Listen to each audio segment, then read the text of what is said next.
네, 안녕하세요. 도사 이승태 TV의 이승태 변호사입니다. 저희가 얼마 전에 또 일조권 침해를 이유로 해서 재건축 아파트 공사 금지를 시켰습니다. 제가 무려 이제 23번째 일조권 침해로 인한 공사금지 가처분을 인용받은 건데요. 여러분들이 아시는 것처럼 이 아파트가 올라가고 있는 거, 그다음에 또 재건축 아파트 같은 거 일조권 침해를 이유로 해서 공사 금지시키기가 정말 하늘에서 별 따기만큼 어렵습니다. 한 100건 소송하면 한 건 할까 말까 하거든요. 근데 저희가 이번에 이제 23건 정도 공사 금지를 시켰으니까 제가 총 여태까지 일조권 소송을 한 거의 550건에서 600건 정도 한 것 같아요. 하도 많아서 세지도 못하지만 그 중에 이제 공사 금지가 대규모 공사 금지 가처분이 제가 한 23건 정도를 시켰습니다. 그러다 보니까 이것도 굉장히 중요한, 거의 매년 한 번씩 공사 금지를 시키는데 이게 이제 올해 바로 5월 달에 나온 공사금지 가처분입니다. 그래서 뉴스에도 나왔었는데 한번 어떤 부분이 이제 일조권 침해로 인한 공사금지 가처분이 된 것인지 한번 보시고요. 제가 쉽게 시뮬레이션 보시면서 설명드리겠습니다. 이 아파트예요. 이 아파트가 지금 저희가 일조 침해로 인해서 일조권 침해를 받을 것으로 예상되는 아파트거든요. 그리고 지금 요 부지에 지금 낮은 층들이 있는 거 3층, 4층짜리 있는데 보이시죠?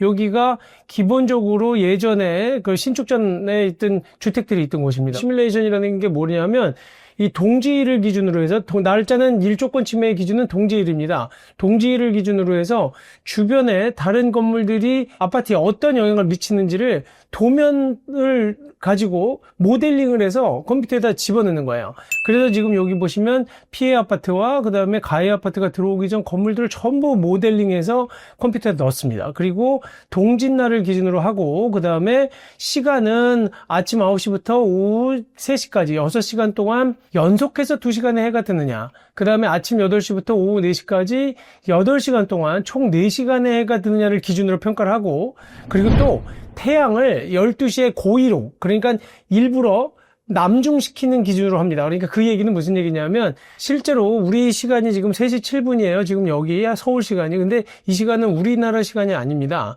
이 시간은 동경 시간이거든요. 동경 시간, 그리고 일본 시간으로 3시 8분이지만 지금 8분이 됐거든요. 근데 이거는 우리나라 시간, 서울 시간으로 따지면 30분 정도 늦어요.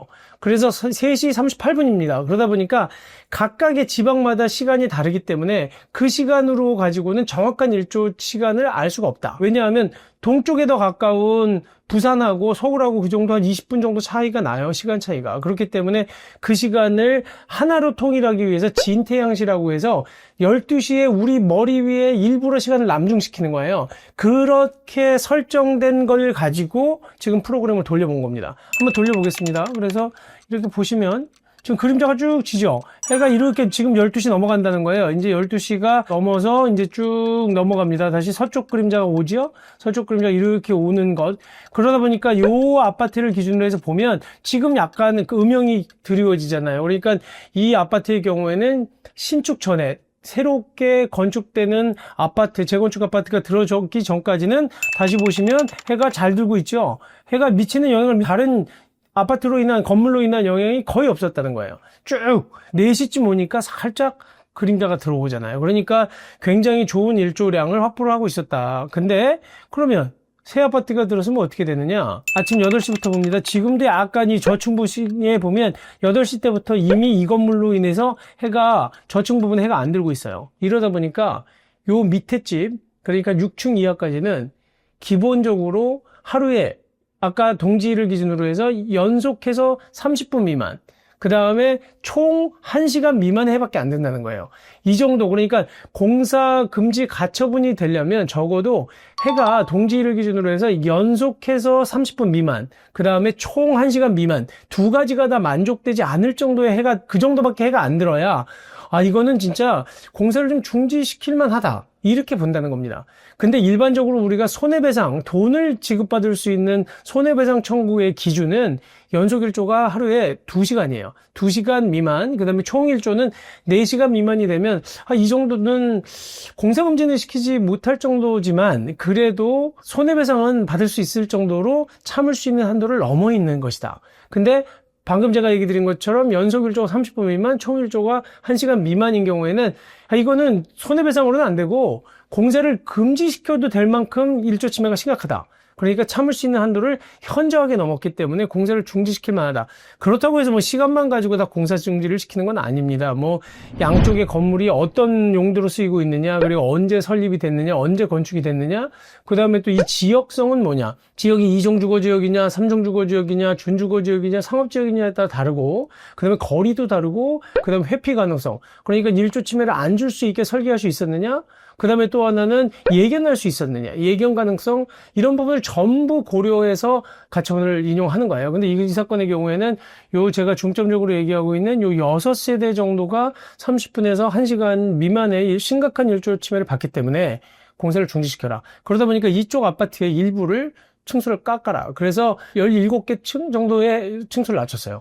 17개인가 16개 정도의 층수를 낮췄는데, 그러다 보니까 공사금지가 됐는데, 여기가 또 마침 이 공사금지 가처분이 5월 한 15일쯤 인용이 됐는데, 그 직후에 바로 분양을 했습니다. 그래서 뭐 지금 청약을 받았는데, 사실은 이제 원칙적으로는 이래도 되나 잘 모르겠어요. 그러다 보니까 SBS 방송에서 나갈 때는 이거 좀 공사금지가 인용됐는데 청약을 지금 받고 있다. 그래서 이 부분에 대해서 문제가 생길 여지가 있지 않냐라고 방송을 했었습니다. 근데 그 부분은 뭐 나중에 잘 풀어갈 수도 있는 부분이지만, 일단 기본적으로 이렇게 공사금지 가처분이 인용이 됐다. 이게 지금 최근에 나온 판결이다라는 얘기를 드리는 거고요.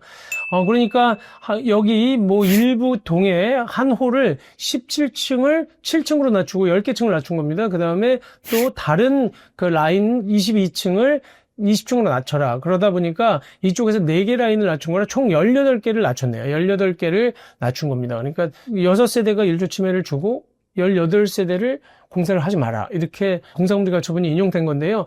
그러니까 여러분들이 생각하시는 것처럼 1조 침해를 아무리 준다고 해도 뭐 전면적으로 공사를 다 못하는 게 아니에요. 그러니까 여기에서 아까 제가 시뮬레이션에서 봤을 때 어느 정도만 깎으면 적어도 해가 참을 수 있을 정도, 그러니까 30분 이상, 그 다음에 1시간 이상이 들어올 수 있게끔만 최소한으로 깎는 겁니다. 그래서 여기는 지금 한 개 층에 대해서는 17층을 7층으로, 그러니까 한 라인이에요. 1호 라인에 대해서는. 그 다음에 나머지 라인 일부에 대해서는 2개 층씩 낮췄다. 그래서 총 18개 세대를 줄였다는 겁니다. 그래서, 근데 지금 여기가 문제가요, 여기뿐만 아니라 그 옆에, 지금 제가 아까 보여드린 그 시뮬레이션에 보면 옆집 쪽에 또 공사금지 가처분을 제기했어요. 왜냐면 거기는 더 1조 침해가 심각해요.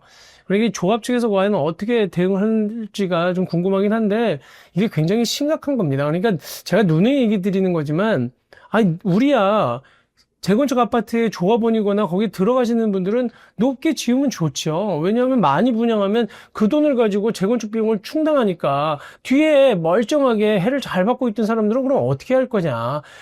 제가 매일 얘기하는 게, 극장에 갔는데 요즘에 뭐 잘 돼 있어서 극장을 이렇게 좀 그 뒷사람이 아무리 앞에 좀 키가 적당히 큰 사람이 와도 뒷사람이 영화 관람 하는데 지장 없게 만들지만, 일자로 지었다고 생각해 보세요. 그렇게 되면 뒷사람은 영화 하나도 못 봐요. 안전 키 크고 머리 큰 사람이 만약에 있다고 하면. 그러면 좀 비켜주고 배려해 줘야 되는 거 아니냐.